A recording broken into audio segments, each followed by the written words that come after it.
ሰላም ጤና ይስጥልን። ይህ በኢዲዲ አካዳሚ የሚቀርብላችሁ የመጽሐፍ ንባብ መርሃ ግብር ነው። በዛሬው መርሃ ግብር የህይወት ታሪክ ፍልሰትና ፍቅር በሚል ርዕስ በዮናስ ታደሰ የተጻፈ መጽሐፍ ይዘንላችሁ መጥተናል። አብረን እንቀጥል። መግቢያ ላይ የተጻፉ ሀሳቦች ጠቃሚ ስለሆኑ እነሱን ሀሳቦች በዛሬው መርሃ ግብር እናቀርብላችኋለን። መግቢያ። የሰዎች ከቦታ ቦታ ዝውውር በኢትዮጵያ ያለው ገጽታ። ኢትዮጵያ በአፍሪካ ቀንድ ካሉና በርካታ ሰዎችን ወደ ሌላ ሀገር ከሚልኩ ሀገራት መካከል አንዷ ናት። አንዳንድ ሰዎች መነሻቸውን ከኢትዮጵያ ያደርጋሉ፣ ለሌሎች ደግሞ እንደ መሸጋገሪያና መዳረሻ ሀገር ናት። በተለይ ደግሞ በእርስ በርስ ግጭቶች ምክንያት ሀገራቸውን ለቀው እንዲሰደዱ ለሚገደዱ የምስራቅ አፍሪካ ቀንድና ታላላቅ ሐይቆች ዙሪያ ሰዎች ኢትዮጵያ ዋነኛ መዳረሻ ሀገር ናት። ኢትዮጵያ ለስደተኞች ጥበቃ ማድረግ የሚያስችል አሰራር ስላላት ከ800,000 በላይ ስደተኞች በተለያዩ የሀገሪቱ አካባቢዎች በተቋቋሙ 24 መጠለያ ስፍራዎች ይኖራሉ። ነገር ግን የተሻለ ህይወት ፍለጋ ሀገሪቱን ለቀው የሚወጡ ዜጎችን በተመለከተ የተቀናጀ ብሔራዊ የስታቲስቲክስ መረጃ የለም። ትክክለኛ የኢትዮጵያውያን ዳያስፖራ ቁጥርም አይታወቅም። ሆኖም ከ2 ሚሊዮን በላይ ኢትዮጵያውያን በመካከለኛው ምስራቅ እስያ፣ በሰሜን አሜሪካና አውሮፓ እንደሚኖሩ ይገመታል። በዩናይትድ ስቴትስ ከሚኖሩ በታችኛው ሰሃራ አካባቢ ከመጡ ሰዎች ጋር ሲነጻጸር ኢትዮጵያውያን ከናይጄሪያውያን ቀጥለው በብዛት የሁለተኛነት ደረጃን ይዛሉ። በአውሮፓም በ5ኛ ደረጃ ላይ ይገኛሉ። የዓለም ባንክ መረጃ እንደሚያሳየው በየጊዜው ሀገራቸውን ለቀው የሚወጡ ኢትዮጵያውያን መጠን በመቶኛ ሲሰላ 0.7% ሲሆን ከሌሎች የታችኛው ሰሃራ አካባቢ ሀገራት ጋር ሲነጻጸር ዝቅተኛ ነው። የተባበሩት መንግስታት ግምት የሚያሳየው በሌሎች ሀገራት የሚወለዱ ኢትዮጵያውያን ቁጥር በእጥፍ እያደገ መሆኑንና ሀገራቸውን ለቀው የሚወጡ ፍልሰተኞች ቁጥርም ፈረንጆቹ 2000 ዓ.ም ከነበረው 443926 በ17 ዓመታት ውስጥ ማለትም በ2017 ዓ.ም ወደ 800,879 አድጓል። ባለፈው ግማሽ ምዕተ ዓመት ኢትዮጵያ የተለያዩ የፍልሰት ማዕበሎችን አስተናግዳለች። በንጉሠ ነገሥቱ ጊዜም ከ1937 እስከ 1966 ዓ.ም በነበሩት ዓመታት ውስን ቁጥር ያላቸውና ለቤተ መንግስቱ ቅርብ የሆኑ ሰዎች ለከፍተኛ ትምህርት ከሀገር የወጡበት ጊዜ ነበር። እነዚህ በመንግስት ድጋፍ ለትምህርት የሚላኩ ሰዎች ራሳቸውን በእውቀት አበልጽገው ወደ ሀገራቸው በመመለስ ለኢትዮጵያ ወደ ዘመናዊነት በሚደረገው ጉዞ ላይ አስተዋጽኦ እንዲያደርጉ ይጠበቅባቸው ነበር። የንጉሱ አገዛዝ ከወደቀበት ከ1966 ዓ.ም በኋላ ደግሞ በርካታ ኢትዮጵያውያን የአፍሪካ ቀንድ ጎረቤት ሀገራት ተሻግረው ወደ ተለያዩ ሀገራት ተሰደዱ። ይህ ወቅት የወታደራዊውን የደርግ መንግስት ፖለቲካዊ ግድያና እስር ፈርተው ብዙዎች የተሰደዱበት ነው። ከ1966 እስከ 1983 ዓ.ም በዘለቀው የደርግ አገዛዝ ህጋዊ በሆነ መንገድ ለተሻለ የስራ ዕድል ፍለጋ ወደ ሌላ ሀገራት መሄድ አይፈቀድም ነበር። የደርግ አገዛዝ መውደቅ የሀገሪቱ ከቦታ ቦታ ዝውውር ህግና አተገባበር እንዲሻሻል እድል ፈጠረ። የኢትዮጵያ ፌዴራላዊ ዴሞክራሲያዊ ሪፐብሊክ ህገ መንግስት አዋጅ በአንቀጽ 32 ቁጥር 1 እንዲህ ይላል። ማንኛውም ኢትዮጵያዊ ወይም በህጋዊ መንገድ ሀገሪቱ ውስጥ የሚገኝ የውጭ ዜጋ በመረጠው የሀገሪቱ አካባቢ የመዘዋወርና የመኖሪያ ቦታ የመመስረት እንዲሁም ፈለገው ጊዜ ከሀገር የመውጣት ነፃነት አለው። ሰዎች ሀገራቸውን ጥለው የሚወጡት ለተለያዩ ግላዊ፣ ቤተሰባዊ፣ ማህበራዊና መዋቅራዊ በሆኑ ምክንያቶች ነው። አብዛኛውን ጊዜ ኢትዮጵያውያን ከሀገር ለመውጣታቸው እንደ ምክንያት የሚያቀርቡት ኢኮኖሚያዊ ምክንያቶችን ነው። ምንም እንኳን ኢትዮጵያ ከ1995 እስከ 2011 ዓ.ም በአማካይ 10.5 በመቶ ከፍተኛ ኢኮኖሚ እድገት ታስመዘግብም፣ በዓለም አቀፉ የሰብአዊ ልማት አመላካች መረጃ መሰረት አሁንም ከዓለማችን 189 ድሃ ሀገሮች ተርታ ተመድባ 163ኛ ደረጃ ላይ ትገኛለች። ይህ አመላካች መረጃ 22 ሚሊዮን የሚሆኑ ኢትዮጵያውያን በከፋ ድህነት ውስጥ እንደሚኖሩ ያሳያል። በዚህ ላይ የህዝብ ቁጥር እድገቱ መፋጠን በየዓመቱ የሥራ ኃይሉን የሚቀላቀሉ ከ1 ሚሊዮን በላይ ሰዎች ስራ የመፍጠር ሂደቱን ፈታኝ አድርጎታል። ከዚህም ሌላ ተደራራቢ መዋቅራዊ ችግሮችን ያስከትላል። ለምሳሌ ጠንካራ የሆነ ፍልሰትን የሚያበረታታ ባህል፣ የትምህርት ጥራት መጓደል፣ ተፈጥሯዊ አደጋዎች፣ ደካማ ህዝባዊ አገልግሎቶች እንዲሁም ፖለቲካዊ ያለመረጋጋቶችና አስተዳደራዊ ችግሮች ይጠቀሳሉ። በማህበረሰብ ውስጥ ከሚታዩት ምክንያቶች መካከል ደግሞ በተለይ ወጣቱ ለገጠር ኑሮ ፍላጎት ማጣቱና በከተሜ ብልጭልጭ ህይወት መማለሉ አንደኛው ነው። በዚህም ላይ ሰዎችን በህገወጥ መንገድ ከሀገር የሚያስኮበልሉ ደላሎች በአቅራቢያ መኖራቸውና ይህንን በተመለከተ መረጃ ለማግኘት ወይም በድብቅ ግንኙነት ለመመስረት የሚያስችሉ የመገናኛ ቴክኖሎጂዎች መኖሩ ሌላኛው ፈተና ነው። የተሻለ ህይወት ፍለጋ በህጋዊ መንገድ ከሀገር ለመውጣት ፈጽሞ አማራጭ ሲጠፋ ወይም እድሉ ሲመናመን ኢትዮጵያውያን ኢመደበኛ የሆነውንና አደገኛውን መንገድ ይመርጣሉ። ይህ መንገድ ለህገወጥ አዘዋዋሪዎች ስለሚያጋልጣቸው በሀገር ውስጥም ሆነ የሌሎችን ሀገራት ድንበር ለመሻገር ሲሉ ህይወታቸውን አደጋ ላይ ይጥላሉ። ኢትዮጵያውያን ፍልሰተኞች በዋናነት 3 የሀገር የመውጫ በሮችን ይጠቀማሉ። አንደኛው በስተ ምስራቅ በኩል ያለውና በየመን አድርጎ ወደ መካከለኛው ምስራቅና ከዚያም ባሻገር ወዳሉ ሀገራት የሚመራው። ሁለተኛው ደግሞ በስተ ሰሜን በኩል በሱዳን ወይም በሊቢያ አድርጎ የማዕከላዊ ሜዲትራኒያን መውጫ መንገድን ተከትሎ ወደ አውሮፓ የሚያመራው። በዚሁ መስመር በግብፅ ሲናይ በረሃ አድርገው ወደ እስራኤል ለመግባት ይሄዱበታል። ሶስተኛው የደቡብ መውጫ በር ሲሆን መተላለፊያ በኬንያ በኩል ወደ ታንዛኒያ በማቅናት ወደ ደቡብ አፍሪካ ለመግባት የሚሄዱበት መንገድ ነው። ከእነዚህ መውጫ አቅጣጫዎች ጎን ለጎን አብዛኛው ዝውውር የሚደረገው በአፍሪካ ቀንድ አካባቢ ነው። ሰዎች የተሻለ የስራ ዕድል ፍለጋ ወደ ምስራቅ አቅጣጫ የሚያደርጉትን ዝውውር በተመለከተ በርካታ ጥናቶች ተደርገዋል። በዚህ በምስራቁ አቅጣጫ ብዙ ኢትዮጵያውያን ሴቶች ስራ ፍለጋ ወደ መካከለኛው ምስራቅ የሚያደርጉት ጉዞ ረዥም ጊዜያትን ያስቆጠረ ሲሆን በ3 አይነት መንገድ ከሀገር እንደሚወጡ ጥናቶች ያሳያሉ። የመጀመሪያው ኢትዮጵያ ውስጥ የግል ስራና ሰራተኛ አገናኝ ድርጅት ወይም ኤጀንሲ ሆነው በተመዘገቡና ፈቃድ ባላቸው ድርጅቶች በኩል በህጋዊ መንገድ የሚደረገው የጉዞ ዝግጅት ነው። የቀጣሪ አስቀጣሪ ኤጀንሲዎች ስራና ሰራተኛን ከማገናኘት ባሻገር ቀጣሪዎች ለሰራተኞቻቸው የመመለሻ የአውሮፕላን ትኬት፣ ቪዛ፣ ኢንሹራንስ፣ የስራ ፈቃድና ህጋዊ የቅጥር ኮንትራት ማመቻቸታቸውን ማረጋገጥ ይጠበቅባቸዋል። ተቀጣሪ ተጓዦች ደግሞ በበኩላቸው ፓስፖርት ማውጣትና ሙሉ የጤና ምርመራ ማድረግ አለባቸው። ሁለተኛው መንገድ በግላቸው ጥረት የስራ ዕድል የሚያገኙ ሰዎችን የሚመለከት ሲሆን እነዚህ ሰዎች የስራ ቅጥር ውላቸውን በሰራተኛና ማህበራዊ ጉዳይ ሚኒስቴር ማስመዝገብ ይኖርባቸዋል። ሶስተኛውና ብዙዎች የሚጠቀሙበት መንገድ በደላሎች የሚመቻቸው ጉዞ ነው። በ2006 ዓ.ም የኢትዮጵያ መንግስት ወደ መካከለኛው ምስራቅ በሚደረግ ጉዞ ላይ ጊዜያዊ እገዳ በመጣሉ የተነሳ በርካቶች ደላሎችን ተጠቅመው መደበኛ ባልሆነ መንገድ ከሀገር ወጥተዋል። ሁለተኛውና ኢትዮጵያውያን በስተሰሜን በኩል ወደ አውሮፓ የሚያደርጉት ጉዞ ረጅምና አደገኛው ጉዞ ነው። ከምስራቁ አቅጣጫ በተለየ መልኩ ይሄኛው በስተሰሜን ያለው መንገድ በወንድ ስደተኞች ይዘወተራል። ስደተኞቹ ሊቢያ ለመድረስ ከዚያም ጉዞውን ወደ አውሮፓ ለማቅናት ተከታታይ መሸጋገሪያ ቦታዎችን ማለፍ ይጠበቅባቸዋል። በዚህ መንገድ ለሚያልፉ ስደተኞች ዋነኛው መሸጋገሪያ ሀገር ሱዳን ናት። ከኢትዮጵያ የሚነሱ ሰዎች ሱዳን ካርቱም ለመድረስ 3 የተለያዩ መንገዶችን ይጠቀማሉ። አንዳንዶች ከአዲስ አበባ ወደ መተማ አድርገው ሱዳን ድንበር ሲጓዙ፣ ሌሎቹ ደግሞ በሁለተኛው መንገድ ከአዲስ አበባ ወደ ሁመራ ከዛም በሱዳን ኤርትራ ድንበር በኩል ያመራሉ።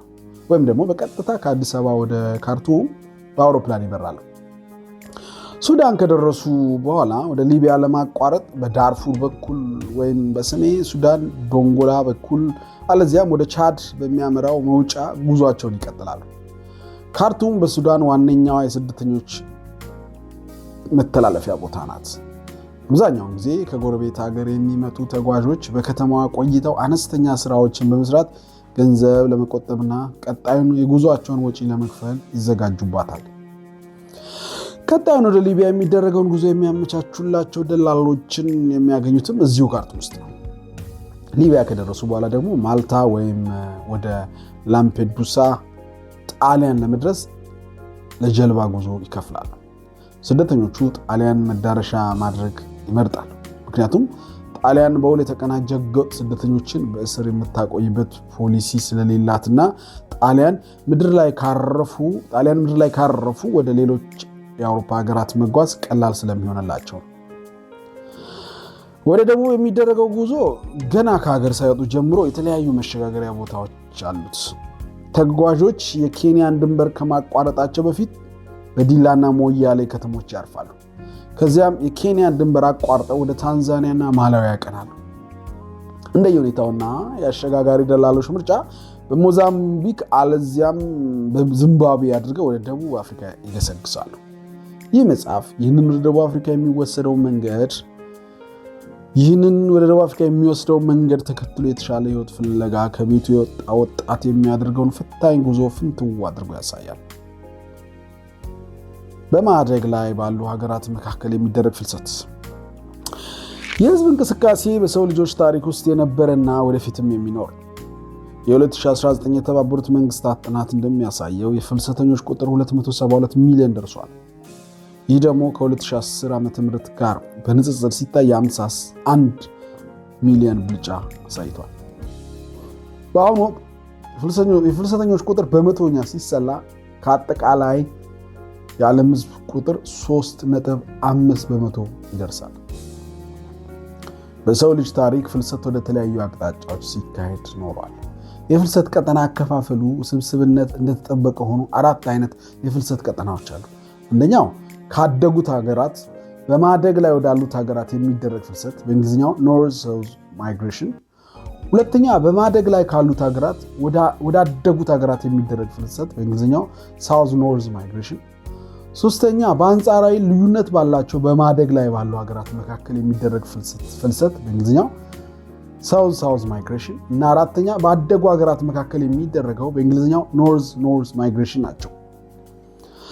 እስከ ሁለተኛው የዓለም ጦርነት ጊዜ በዓለም ላይ የነበረው ፍልሰት በአብዛኛው ካደጉት ወደ ማደግ ላይ ወዳሉት ሀገራት ነበር የሚደረገው። ታሪካዊ ዳራው የቅኝ ግዛት ተንሰራፍቶ የነበረ ሲሆን የተለያዩ የህብረተሰብ ክፍል አባላት ከቅኝ ገዢ ሀገራት ወደ ቅኝ ተገዢ በአፍሪካ፣ እስያ፣ ላቲን አሜሪካ ወደሚገኙ ሀገራት በተለያዩ ምክንያት ተሰደዋል። ገሚሱ አዲስ የተቋቋሙት ቅኝ ግዛቶች ለማስተዳደር ሲሆን፣ ሌላኛው ደግሞ ምቹ ቦታዎችን ፈልገው ለመስፈር ነበር። በአፍሪካ ይህ አይነት ፍልሰት ወደ ደቡብ አፍሪካና ኬንያ በስፋት ታይቷል። በተለምዶ የበርሊን ስምምነት ከሚባለው ለአውሮፓውያን አቆጣጠር በ1889 ከመፈረሙ በፊት ፍልሰት በስፋት የሚዘወተረው በአውሮፓውያን ሲሆን ጉዞውን በአብዛኛው ወደ አሜሪካ፣ ካናዳ፣ አውስትራሊያ እና ኒውዚላንድ ነበር። በአሁኑ ጊዜ አብዛኛው የእነዚህ ሀገራት ነዋሪ እንግሊዝኛ ተናጋሪ የሆነበት ምክንያት ከዚህ ከእንግሊዞች የቅኝ ግዛት ታሪክ ጋር ይያያዛል። ከዛም አስከትሎ በስፋት ከቅኝ ግዛት ጋር የተያያዘ ስደት ወደ አፍሪካና እስያ ቀጠለ። የጸረ ቅኝ ግዛት እንቅስቃሴ በጊዜ ሂደት አዳዲስ ነፃ ሀገራትን ወለደ። በአፍሪካ የድህረ ቅኝ ግዛት መንግስታት በአብዛኛው እንደ ፈረንጆቹ አቆጣጠር በ1960ዎቹ እውን የሆኑ ሲሆን የቀድሞ ቅኝ ግዛቶች ገሚሶቹ በህዝባዊ ትግል ተገልብጦ፣ ሌላው ደግሞ የነፃነት አይቀሬነትን በመገንዘብ የግዳቸውን ለእነዚህ መንግስታት እውቅና ሰጡ።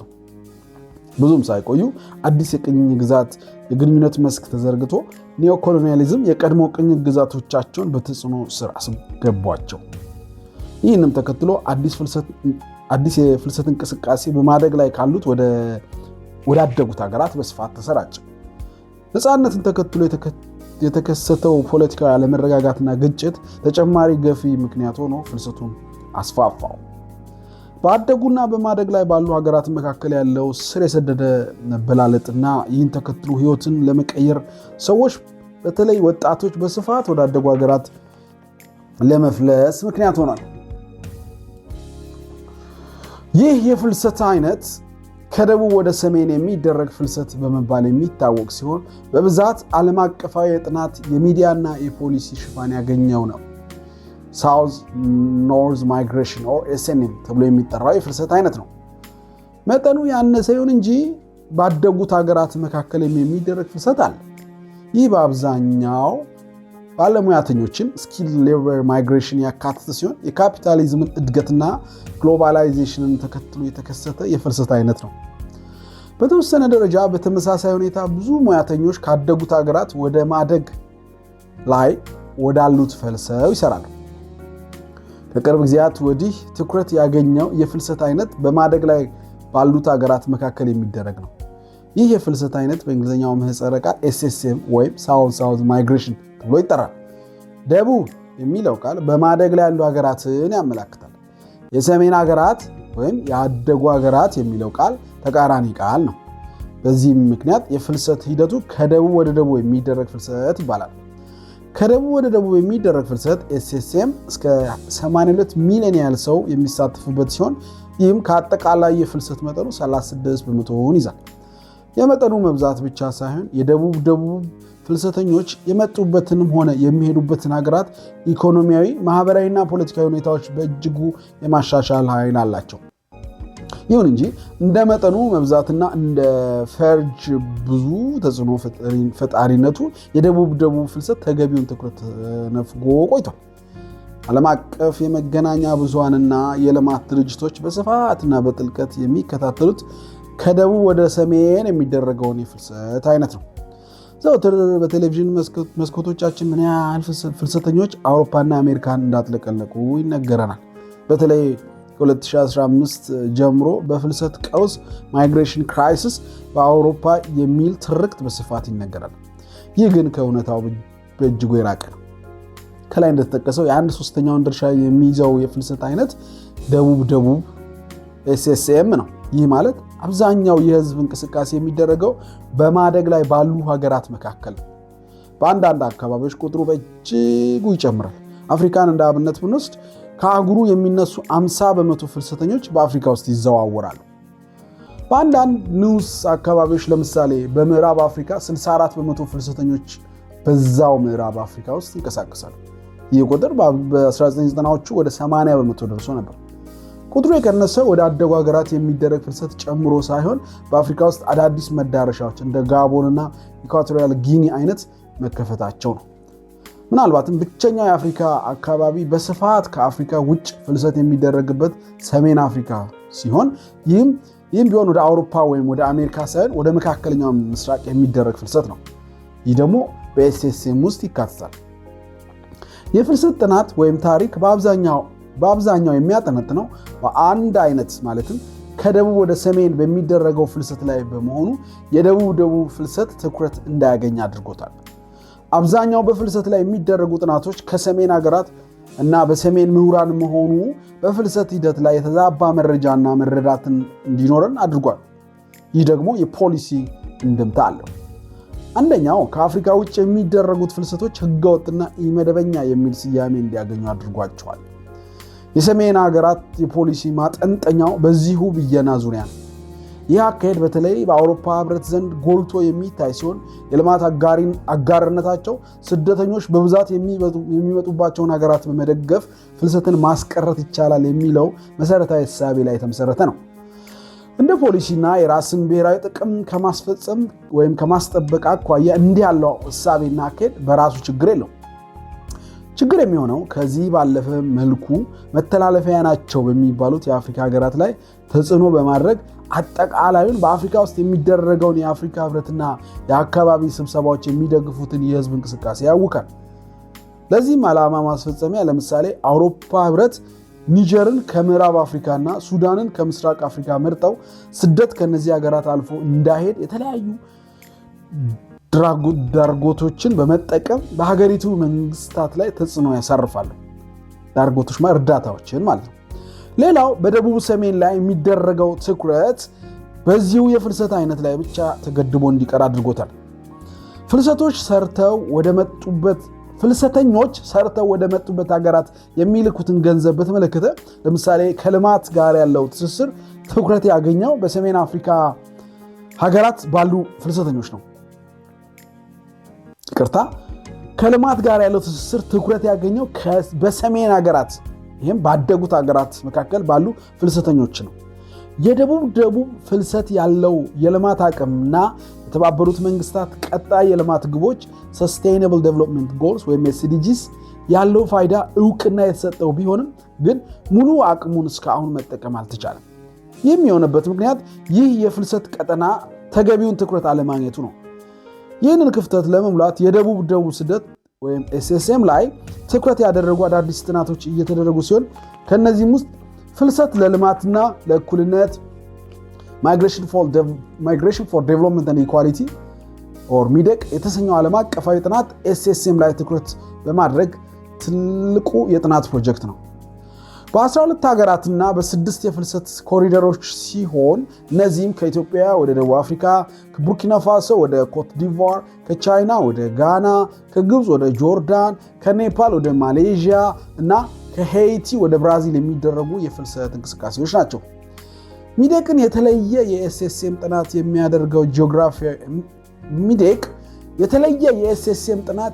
የሚያደርገው ጂኦግራፊ ትኩረቱ ፍልሰት በደቡብ ሀገራት መካከል ላይ መሆኑ ብቻ ሳይሆን ጥናቱን በኃላፊነትና በብዛት የሚያካሂዱት ምሁራን ከደቡብ ሀገራት የተገኙ መሆናቸው ነው። ይህ ደግሞ በፍልሰት ዙሪያ የሚደረገውን የእውቀት ምርት ይበልጥ ደቡባዊ ቃና እንዲኖረው ያደርጋል። ከኢትዮጵያ ወደ ደቡብ አፍሪካ በሚደረገው የፍልሰት ጥናት ደግሞ የእውቀት አምራቾችን አድማስ በማስፋት ፍልሰተኞቹ ራሳቸው በቀጥታ የእውቀት አምራች እንዲሆኑ ያበረታታል፣ ያመቻቻል። የዚህ መጽሐፍ ጥንስስና ዓላማ ከዚህ አዲስ የእውቀት ምርት ዘይቤ ጋር ይያያዛል።